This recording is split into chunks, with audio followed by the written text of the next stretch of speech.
This week's Snaggletrip took us to Harford County, Maryland, to one of the state's most popular game shops, Critical Hit Games. We have a super informative chat with Whit Bodiger, the owner, and this is not a video game shop. In fact, he sells nothing electronic, kind of just out of principle. These are board games, miniatures, card games, you name it. The store's calendar is absolutely crammed with events, D&D tournaments, Pokemon leagues, Star Wars RPG, whatever that is, and a bunch of other stuff that I don't really understand at all. But there is a huge market for this stuff. They were really busy. I mean, we were there Sunday afternoon, and people were just pouring into that shop and asking me for business cards and stuff. Yeah, it's wow.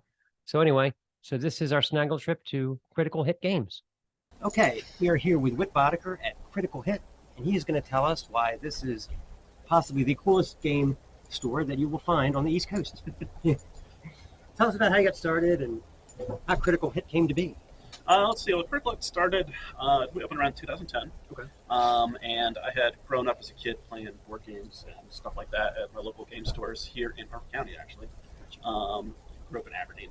Okay. And, every game store that kind of came out would, in 3 to 4 years, close down inevitably, one by one. Okay. And from going to those things, what I learned was what not to do, because what kind of mistakes a lot of stores are seeing over and over again. What is that?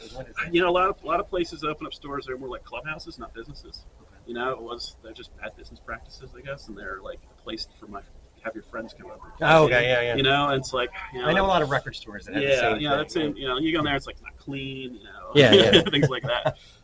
It has to be a business, not a hangout. Yeah, exactly. Right. And around just before 2010, the last game store in Harford County closed up. Mm-hmm. And they'd done a pretty valiant job, but they were trying to do a little more legitimately. Yeah. And I just thought, there's nothing here. This is a good time to do it. I feel like I know what not to do. Right. And open it up, and then learning what to actually do was sort of goes along. How long have you been in business? Coming up 12 years. Oh, right. Wow. Yeah. That's great. Where does the name Critical Hit come from? Critical Hit,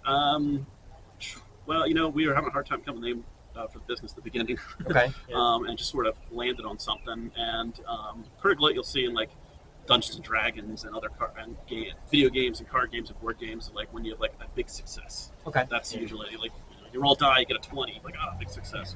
Okay, like big success games. Okay. Critical Hit. Gotcha. Yeah. We were intrigued because we were saying, we're going to interview this owner of this game store. Everybody's like, "Oh, video games? No, nothing electronic here. No, really nothing electronic. Nothing. Wow. So you can't use a battery or plug anything in here. Well, are the demographics different for the card games between, say, Magic: The Gathering, Yu-Gi-Oh, and Star Wars? Oh yeah, absolutely. So the 3 big games we have are Magic: The Gathering, Yu-Gi-Oh, and Pokemon. Okay. The big ones. And Pokemon, it's you'd think of Pokemon as just like a bunch of little kids, and we have it's the youngest audience by far. Okay, right. But Pokemon, it's been one of the world's largest IPs for since the 90s. Wow. So now it's multi-generational. So you come into like a Pokemon day, and there's parents and kids, they're all playing together, and we're learning from generation to generation. Oh, that's so really cool. I had no idea that. Yeah. So interesting. And then like Magic: The Gathering, it's a much more complex game, so we tend to get like college student or older, things like that. Okay, gotcha. Yeah, you're right. Very different demographic. Yeah. Now, I see you buy and sell MTG cards. Mm-hmm. Have you ever had someone come in with like a super rare card where you were like shocked? All the time, man. Really? Yeah. I think my favorite story is I had 2 kids come in, and they had found some really old cards at a yard sale. Mm-hmm. They spent like $20 on it, something like that, and it was like $5,000. Oh my god, that's so cool. And they were like, "Do you want to buy these?" I'm like, "Yeah, I kind of." We bought them, and I was like, "I got to write you a check." And the kids are like, "Well, we're 9 and 13. We don't have a checking account." They had to call their mom in. And the mom was like, "What are you doing? Why are you giving my children this money?" Oh my god! So I explained it to her. It's like, okay. That is a great story. Oh my god! No, I never had that kind of luck with when I was young. Yeah. Those kids, like every time they pass a yard sale, like, "Mom, pull over. We could be the one again." Yeah, they're yard sailors for life now. Yeah. What is the difference between MTG Modern and Sealed League? Sure. So Magic: The Gathering is a huge card game. It's been out since 1993, 94. Okay. And it's sold like baseball cards. So like you just kind of randomly get stuff, and then you build a deck and you play against your friends. Okay. And to help organize a little bit, it's they've divided the game for organized play purposes into different formats. Okay. So like the most common format is a format called Standard. It's where you can play with just cards that have been printed the last couple of years. Okay. And the idea is it's like easy access. You can really you don't need to have cards that have been printed in 20 years. Okay, gotcha. And then they have other formats, and so like Modern is a format that is everything from 2003 to today. Okay. And then Sealed is a format where you don't bring a deck at all. You just buy like 6 packs, open them up, and build that best deck you can for that one event. Okay. So there's a whole bunch of formats, and that's just 2 of the many of different ways you can play Magic. That's very interesting. All right. What are the miniature event nights like? The miniatures, what's that like? So we do also miniature wargaming. There's things like Warhammer, historical miniature games, and, like Pirates or World War II and stuff like that. And the miniatures, they're things that you purchase, you kind of build them, and then you paint them up like with acrylic paint. You paint home like body paints. And then we have big battlefields set up, these big tables with like scenery and things up. And both players take their armies and put them down the board, and there's a whole game using like tape measures to move around, and dice to see if shots hit each other, and things like that. That's awesome. And so the miniature, like there's some people right now behind us playing in the store playing miniatures, and you can just see people doing these big battles.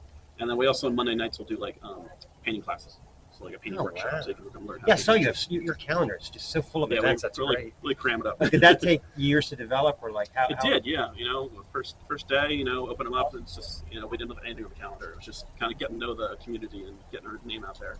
Takes And nowadays, it's we've got a big community of people that are regulars that come in all the time and see each other and are all friends. That's cool. Now, did you see an increase in Dungeons and Dragons after the Stranger Things boom? A huge increase.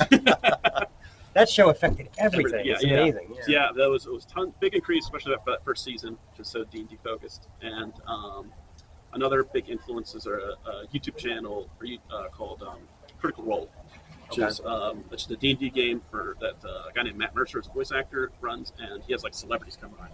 Oh, It's okay, almost gotcha. like Hot Ones with D&D. Okay, gotcha. So like that made the people just like huge interest in D&D. So I noticed that you offer where regular people can come as novices and learn. Yeah. Do you have employees who do that with you? The whole staff kind of shares it together.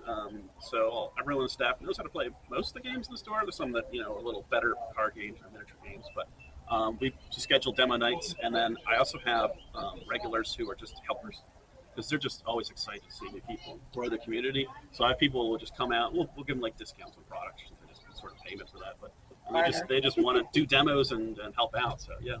Yeah, it looks like you guys do a heck of a business. I've been watching people coming and going, and it's a busy year every day. What are some of the geekier collector exchanges that you've ever had, as far as like people coming in with an entire collection? Or We get all sorts of strange things come from the door sometimes. People get storage units and bring in boxes of things they found in there and stuff like that. oh my god, We mostly just buy Magic the Gathering cards and old D&D books. Probably the 2 main things we buy. So anything that's not that, we usually kind of like, it's cool, but it's just not our market. It's not gonna take no it. Star Wars Yeah. cards. There was a month where I had one guy who kept coming by and bringing, he was moving or something like that, and he had all these old board games in the 1970s. He didn't know what to do with them, so he's just donating to us. And we had like a 10-foot by 10-foot table, like stacked up with board games that have been printed in 40 years or something like that. And it's not something we do, but I found a buyer for them. We just moved them out. I've got this set at home. It has like multiple like Clue. Yeah. You stuff flip like it that. over, it's Monopoly. It's got all the Yeah. pieces and drawers, and none of my kids want it, of course. It was like original copies of like the dating game and stuff like that. So I was looking at some of the newer role-playing games, like the Cyberpunk and the Vampire Masquerade. Are they newer? They're not. They're newer editions, new printings, but they're all from the 90s as well. Wow. So D&D starts in the 70s, gets Dungeons and Dragons gets really big, and during the 80s and 90s, a lot of those games come out, and it's because D&D's popular. We do this too, and they're good games, and they still have big followings. But nothing as big as Dungeons and Dragons. That's the big one by far. Of course. I can remember playing that in the 80s. Over the years, they still print more and more copies and new versions of it and update it. Still going. Wow. So you have so many events here at the store. Sometimes does it feel like you're running a rec center, or like Sometimes, yeah. after school care? Yeah. Especially in the summers. So, like, I know this is not video games, Mhm. but I was thinking, they made. Have you seen The Last of Us that they made? Yep. Kind of. Yep. Do you think there's a role playing game that you would pick that would translate well into like a television series?